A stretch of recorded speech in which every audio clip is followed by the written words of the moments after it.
सभी भावी टीचर्स, सभी स्टूडेंट्स को नमस्कार। और जैसे सुचारू रूप से हम चल रहे थे, हमने जो वर्णिक मात्रिक छंद थे, वर्णिक मात्रिक छंद में हमने देखा सम देखे, सम में देखा चोरो गीत हरिखे, चौपाई, रोला, गीतिका और हरि गीतिका। इसी प्रकार से हमने अर्ध सम देखा, अर्ध सम के अंदर हमने देखा दोहा, सोरठा, 200 बरवई, बरवई देखा और उलाला देखा। इसी प्रकार से हमने देखा विषम छंद, विषम छंद के अंदर हमने देखा कुंडली देखा, उसी के अंदर हमने छपैया छंद देखा।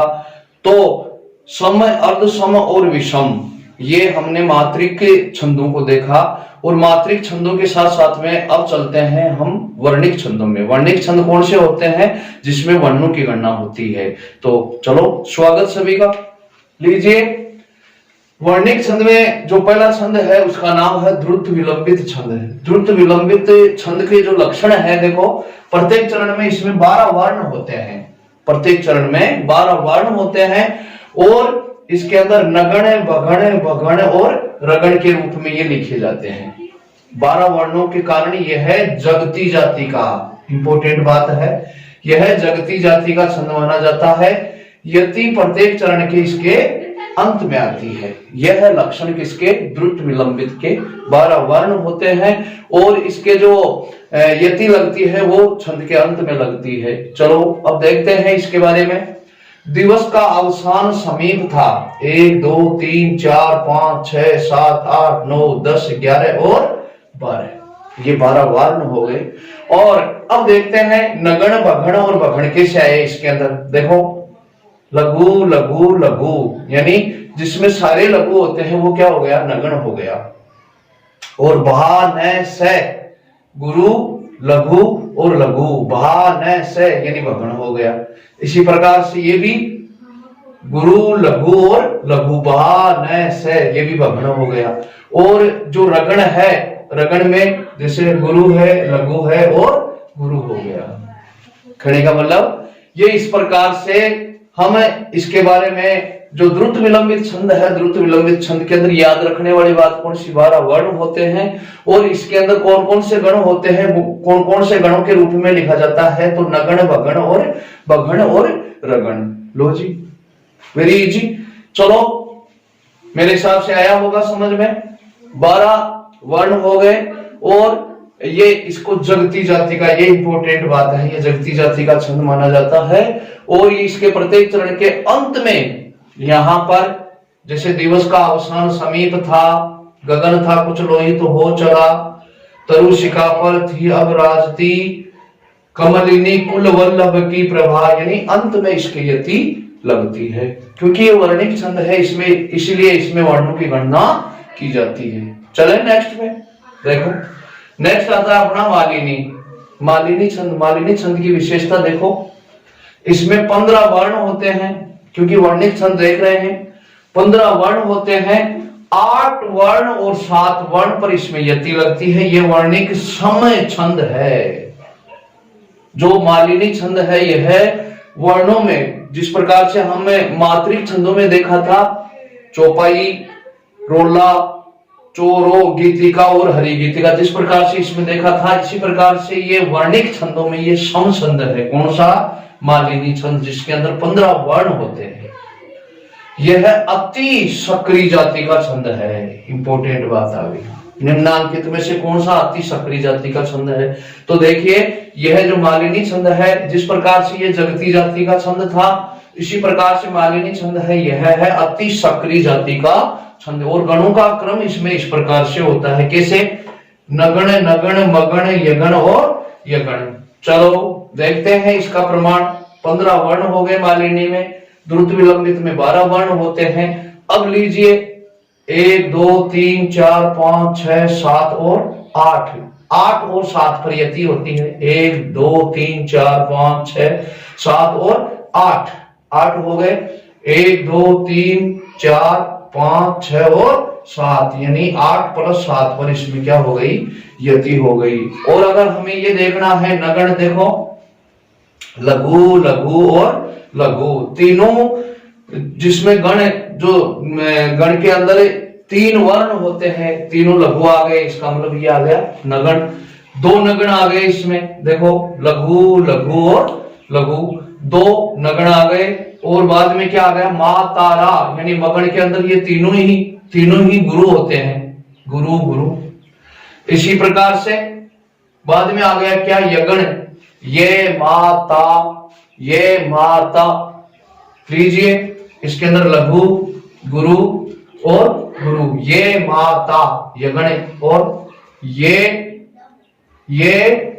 माता, यानी यह आ गया आपका लघु माता, यह आ गया गुरु गुरु। अर्थात इसके अंदर 2 नगण होते हैं, एक मगण होता है और 2 यगण होते हैं। देखो पुनरावृत्ति करते हैं एक बार। मालिनी छंद में 15 वर्ण होते हैं, 8 और 7 पर। 8 और 7 पर कैसे, 1 2 3 4 5 6 7 और 8, ये 8 हो गए, और इधर वाले ये हो गए 7। और अगर हमें ये देखना है तो ये प्रमाण आपके सामने है। मालिनी छंद में 15 वर्ण होते हैं, हमने द्रुत विलंबित में 12 वर्ण होते हैं और मालिनी के अंदर 15 होते हैं।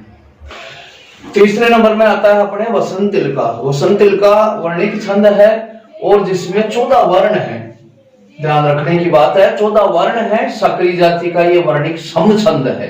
कौन, वसंत तिलका। वसंत तिलका के अंदर वर्ण कितने आते हैं, 14 आते हैं, और इसको किस रूप में लिखा जाता है, तगण भगण जगण जगण व गुरु गुरु, अंत में गुरु गुरु के रूप में लिखा जाता है। कौन से को, वसंत तिलका को। वसंत तिलका में 14 वर्ण हो गए, सकरी जाति का ये वर्णिक सम छंद है, और इसके अंदर इस प्रकार से लिखा जाता है। तो दो देखिए 14 वर्ण हो गए, 1 2 3 4 5 6 7 8 9 10 11 12 13 और ये 14 वर्ण हो गए। और 14 वर्णों को किस प्रकार से, जैसे पहले आ गया तगण, तगण, तगण में किस प्रकार से मात्रा लगती है, ताराज। क्यों, गुरु आता है और लघु आता है, ताराज, ये आ गया तगण। और बगण में भा न से, गुरु लघु और ये लघु, ये आ गया आपका बगण आ गया। जगण में हे माता राज जय भान, जय भान, यानी जय लघु गुरु और लघु, इस प्रकार से यह आ गया क्या, जगण। और जय भान, यह आ गया क्या, जय लघु भान। और लास्ट में 2 गुरु आते हैं, जैसे आ गया गुरु और ये गुरु। एक बार अगर इसको गौर से देखते हैं, समझ करके समझना चाहिए इसको। देखो तगण भगण जगण जगण और 14 वर्ण हो गए। याद रखने वाली बात यह है, कौन से में, वसंत तिलका के अंदर। ये वसंत तिलका का लक्षण है। लीजिए चलो वसंत तिलका आया। लीजिए नेक्स्ट में चलते हैं। नेक्स्ट आता है अपने शिकरणी। शिकरणी छंद के अंदर क्या होता है, इसके अंदर 17 वर्ण होते हैं। शिकरणी 17, शिकरणी 17 वर्ण हो गए इसमें। और इन पे यति कैसे लगती है, 6 और 11 वर्णों पर यति लगती है। और लिखा किस रूप में जाता है, यगण मगण नगण सगण और बगण। और पीछे आता है लघु और गुरु, ये लक्षण है इसके। जब हमारे अगर ये मात्रा लगाना हमारे को आ गया तो छंद हमारे आसान हो जाता है, क्योंकि ये निश्चित है कि वसंत तिलका में 14 वर्ण होंगे तो 14 वर्ण होंगे, चौपाई में 16 मात्रा होगी तो 16 मात्रा होगी, इसी प्रकार से उल्लाला में 15-13 मात्रा होगी तो होगी, बस वो निश्चित है।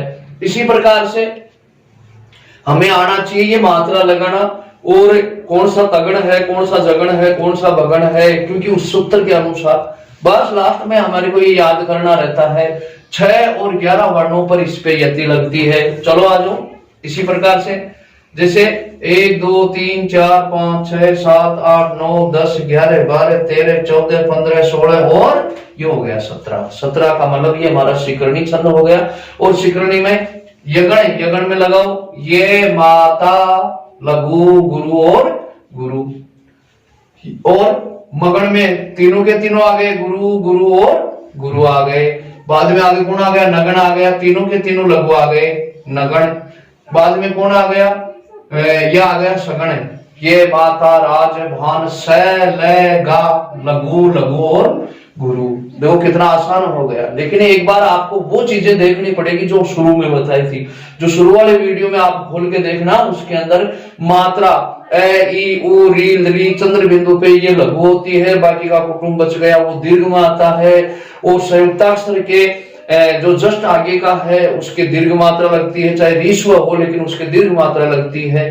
तो वो नियम हमारे को आने चाहिए, नियम आते ही हमारी ये चीजें होठों पर हो जाएगी। चलो जी, बाद में क्या आ गया, भगण बा न स यानी गुरु, बा न स लघु और ये लघु। लास्ट में एक क्या है लघु, एक आ गया ये गुरु। देखो कितना आसान हो गया। शिकरणी छंद में 17 वर्ण होते हैं, 17 वर्ण इस प्रकार से डिवाइड होते हैं, 6 और 11 पर इसमें यति होती है। और इस प्रकार से ये जैसे छंद हम इस प्रकार से आप देखते हैं, पहले वर्णों की गणना कीजिए, वर्णों की गणना करते हैं हम पहुंच जाते हैं कि अगर 17 है तो शिकरणी है, 14 है तो ये वसंतिल का है, और इसमें ये 12 है तो ये द्रुत विलंबित वो हो गया। इसी प्रकार से ये इसके नियम है। बहुत आसान हो जाता है अगर हमारी ये चीजें याद हो तो, लेकिन ये चीजें हमारे दिमाग में जरूर रखनी पड़ेगी। मात्रा कौन सी होती है, गण किसे कहते हैं, और इसमें कौन सा गण है। इस प्रकार से अगर ये चीजें हमारे ध्यान रहे तो हमारा जो साहित्य है, यानी जो अपना ये छंद हुए, अलंकार हुए, रस हुए, गुण हुए, रीति हुई, ये चीजें याद करने में बड़ा ही आनंद आता है। तो लोग शिकरणी छंद में क्या हो गया, 17 वर्ण हो गए, 6 और 11 पर यति हो गई, और इस प्रकार से लिखा जाता है यगण मगण नगण सगण और बगण। लास्ट में एक लघु एक गुरु आता है जो हमारे सामने है। लीजिए चलो, वंशस्थ छंद। अब देखो वंशस्थ छंद का क्या नियम है। वंशस्थ छंद में 12 वर्ण होते हैं, वो ये अधिकतर 12 ही 12 वाले हैं। 17 शिकरणी में, 14 हो गए इसमें वसंतिलका के अंदर। अब लीजिए वंशस्थ, जो वंशस्थ छंद है इसके अंदर 12 वर्ण होते हैं। ये वही जगती जाति का छंद है, और ये भी समवर्णिक छंद है। इसमें भी जगण तगण जगण और रगण के रूप में लिखा जाता है। चलो जी वही बात, 12 वर्णों की गणना करो पहले तो। 1 2 3 4 5 6 7 8 9 10 11 और ये 12 वर्ण। 1 2 3 4 5 6 7 8 9 10 11 और ये 12 वर्ण हो गए, 12 वर्ण हो गए। चलो जी, अब इसमें देखो जगण, जगण में क्या होता है, ये माता रा जय भान, जय भान लघु गुरु और लघु हो गया। बाद में कौन सा है, तगड़, तगड़ में क्या होता है, तारा जय गुरु गुरु और ये हो गया लघु। बाद में कौन आ गया, रजत में ये रगण आ गया, तो रगण में क्या होता है, राजय भा, राजय भा दीनानाथ दीननाथ राजय भा। रगण, रगण में क्या हो गया, ये माता राजय भा ने रे, रोक 1 मिनट।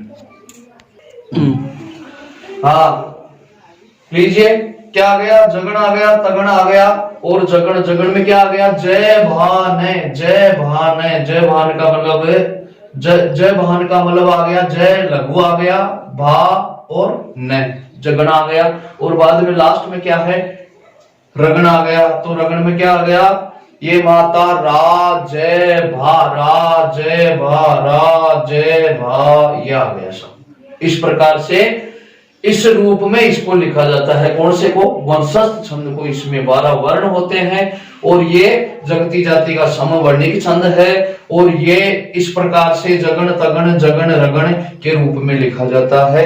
और मुख्य चीज ये है, इसमें वर्ण 12 वर्ण होते हैं, इसकी पहचान यही है, 12 वर्ण होते हैं, और पहचानने के लिए जगण तगण जगण रगण इस रूप में इसको लिखा जाता है। तो एक बार पुनरावृत्ति करते हैं, वसंतिलका के अंदर 14 वर्ण हो गए। 14 वर्ण किस रूप में लिखे जाते हैं, तगण भगण जगण और जगण के रूप में लिखे जाते हैं। इसी प्रकार से शिकरणी के अंदर, शिकरणी स से जोड़ो, स और 17, स और 17 और स और 17, यानी शिकरणी में 17 वर्ण होते हैं। 6 11 पर ये यति होती है। इसी प्रकार से यगण मगण नगण सगण भगण, और जिसको ये चीजें तैयार है तो इस छंद को देखते ही हम बता सकते हैं। पहले वर्णों की गणना करो, वर्णों की गणना करने के बाद में ये चीजें अपने आप दिमाग में आ जाती है कौन कौन सा क्या होता है। लीजिए वंशज छंद में 12 वर्ण होते हैं। चलो नेक्स्ट देखते हैं। लीजिए नेक्स्ट में देखते हैं हम मंदाक्रांता छंद। मंदाक्रांता में क्या है, इसके लक्षण देखो। ये अत्यष्टि जाति का समछंद है। कौन सी जाति का? अत्यष्टि जाति का समछंद है। और 17 इसमें वर्ण होते हैं। जिस प्रकार से शिकरणी में होते हैं उसी प्रकार से इसमें भी 17 वर्ण होते हैं। और यति देखो 4, 6 और 7 वर्णों पर यति होती है। मगण, भगण, नगण, तगण और तगण वह गुरु गुरु के रूप में, लास्ट में गुरु गुरु के रूप में ये लिखा जाता है। तो लक्षण क्या हुए? 17 वर्ण हुए। अत्यष्टि जाति का ये समछंद है। कौन सा? मंदाक्रांता। और इसमें यति है 4, 6 और 7। 4, 6, 10, 10 और 7, 17। इस प्रकार से इसमें यति लगती है। चलो जी, वही रूप मगण, भगण, नगण और तगण। तगण लास्ट में 2 तगड़ आते हैं। लो 1, 2, 3, 4, 5, 6, 7, 8, 9, 10, 11, 12, 13, 14, 15, 16 और ये हो गया। ये तो हो गई इसकी गणना। ये तो हो गई गणना। और मगण, भगण, नगण, तगण, तगण के रूप में कैसे लिखे जाते हैं? देखो मगण, मगण में क्या होता है? मगण में ये मा ता रा यानी तीनों वर्ण इसमें गुरु होते हैं। गुरु, गुरु और ये गुरु, ये तीनों के तीनों गुरु हो गए। तो कौन सा हो गया? मगण हो गया। मगण में क्या होता है? भा न से, भा न से गुरु, लघु, भा न से और लघु, ये हो गया बगण हो गया। और नगण में क्या होता है? तीनों ही लघु होते हैं। तीनों ही लघु, लघु और ये लघु, इस प्रकार से। और लास्ट में क्या है? तारा जय, तारा जय गुरु, गुरु और लघु। बस मुख्य चीज इसमें यही है देखने वाली। अगर जब हमें मात्राओं का ये ज्ञान हो गया कि कौन से पर किस प्रकार की मात्रा लगानी है, इसका मतलब हमारे छंद तैयार हो गए। लास्ट में 2 तगण है। तो तगण में क्या है? तारा जय, तारा और ये जय। और लास्ट में क्या बताया था? 2 गुरु बताए। तो ये आ गया गुरु, ये आ गया गुरु। लीजिए जी, हमारा मंदाक्रांता पूर्ण हुआ। मंदाक्रांता में क्या है? ये अत्यष्टि जाति का समछंद है। कितने आए? 17 वर्ण होते हैं। यति कितने पर लगी? 4, 1, 2, 3 और ये हो गया 4। यहाँ पर यति लगी। बाद में कहां पर लगी? 6 पर। 1, 2, 3, 4, 5 और ये 6। लास्ट में बचे कितने? 7। 1, 2, 3, 4, 5, 6 और ये बच गया 7। इस प्रकार से 7 और इस प्रकार से ये आ गया 6 वाला और ये आ गया 4 वाला। 4, 6 और 4, 6, 10, 10 और 7, 17। इस प्रकार से ये मंदाक्रांता हमारा वर्णिक छंद है। मंदाक्रांता अत्यष्टि जाति का ये समछंद है। 4, 6, 7 इस पर यति लगती है। टोटल इसमें 17 वर्ण होते हैं। ये मंदाक्रांता के लक्षण है। मेरे हिसाब से समझ में आया होगा। चलो नेक्स्ट चलते हैं। 1-2 बार इसको देखो और देख देख करके हर एक छंदों पर जो भी छंद दिखाई देते हैं उन पर मात्रा लगाना शुरू करो अपने आप। और जितना इनके बारे में जानकारी होगी उतना ही हमारा जो उत्साह, हमारी उत्सुकता ज्यादा बढ़ेगी। यही इसका नियम है। इसका मतलब हम पढ़ना सीख गए, यानी छंद हमारे क्लियर हो गया। और ये ऐसे दिमाग में बैठते हैं कि भुलाने से भी नहीं भूले जाते। लो जी नेक्स्ट देखते हैं कवित छंद। कवित छंद ये घनाक्षरी और दंडक है। जैसे हमने देखा था ये हो गया छंद और ये छंद के हमने 2 पार्ट किए थे। कौन कौन से? एक तो हो गया था वर्णिक और एक हो गया था ये हो गया मात्रिक। अब इनके भी हमने 2-2 भेद किए थे। जैसे इसके 3 भेद हो गए। एक तो हो गया सम, एक हो गया अर्ध सम और एक ये हो गया विषम। इस सम के भी 2 भेद किए थे हमने। देखो एक था यहां पर साधारण और एक था यहां पर ये आ गया आपका दंडक। जैसे हमने देखा था जो 24 से वर्णों से जो ऊपर 24-26 वर्णों से जो ऊपर जाता है उसको बोलते हैं वर्णों में दंडक छंद बोलते हैं। देखो इसमें क्या किया गया है। इसमें कवित छंद में क्या होता है? ये घनाक्षरी, इसका नाम एक घनाक्षरी भी नाम है इसका। किसका? कवित का। और यह दंडक मुक्त वर्णिक छंद है, मुक्त वर्णिक छंद है। और इसमें 31 वर्ण 16-15 पर यति होती है। 16-15 आप देखो देखें इसमें 16-15 पहले तो गणना करो। 1 2 3 4 5 6 7 8 9 10 11 12 13 14 15 और इसमें आ गए 16। ये हो गए 16। 1 2 3 4 5 6 7 8 9 10 11 12 13 14 और ये 15 है। 16 और 15 ये 31 वर्ण हो गए। कौन सा छंद आ गया? ये कवित घनाक्षरी, यानी ये दंडक मुक्त वर्णिक छंद आ गया। लो जी, अब इसमें क्या बताया है? अंत में गुरु होता है। इसमें अंत में गुरु देखो, इसमें भी अंत में गुरु है, इसमें भी अंत में गुरु है, इसमें भी अंत में गुरु है, इसमें भी अंत में गुरु है। 16 और 15 पर इस पर यति लगती है और ये घनाक्षरी मुक्तक वर्णिक छंद है और इसका नाम क्या है?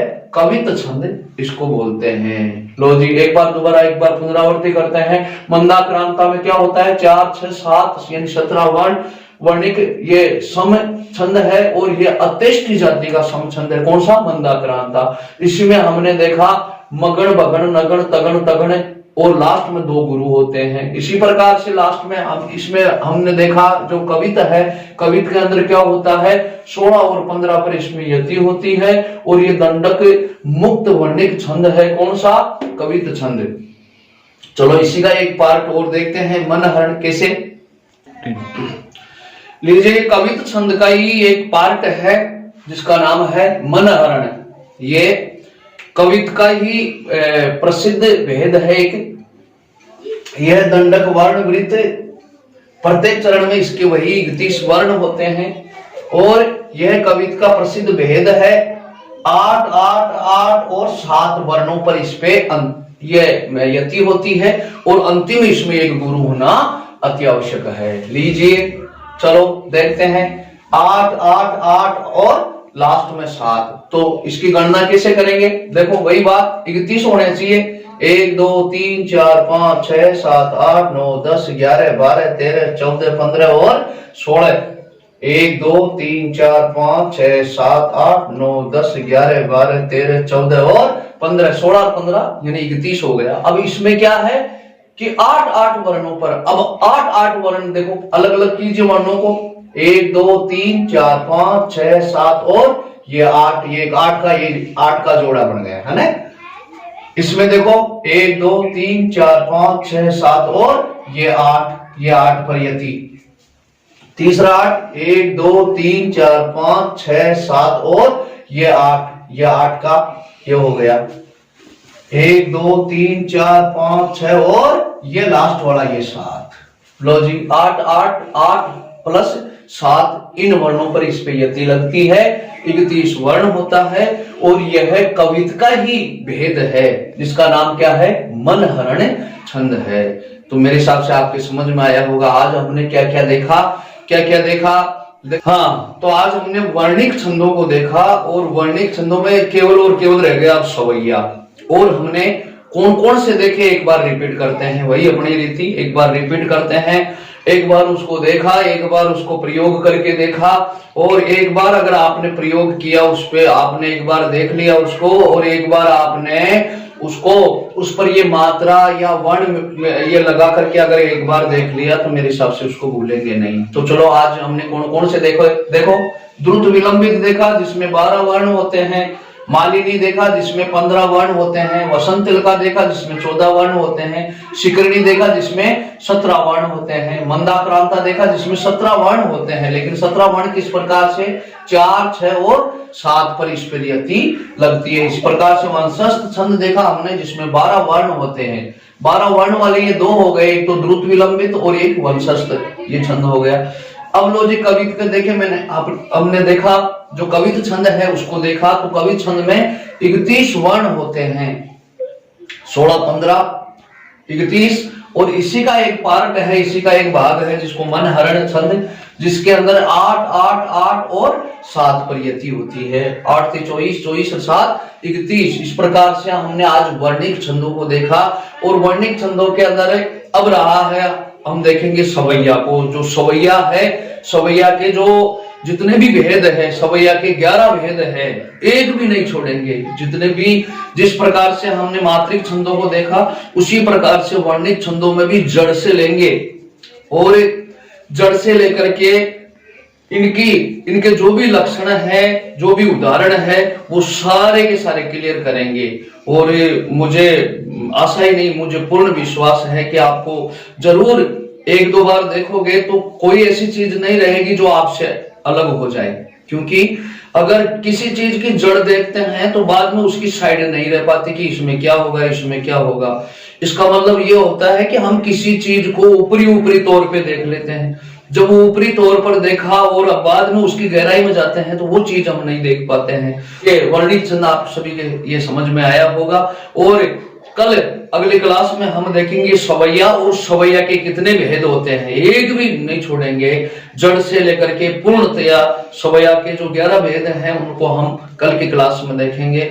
और अगर आपको ऐसा लगे कि अपने मित्रों को भी ये फायदा पहुंचना चाहिए तो जरूर अपने मित्रों को भी शेयर कीजिए और जितना लाभ उठा सको उतना लाभ जरूर उठाएं। यही मेरी आशा है। इसी के साथ में मिलते हैं अगली क्लास में। तब तक के लिए नमस्कार, जय हिंद।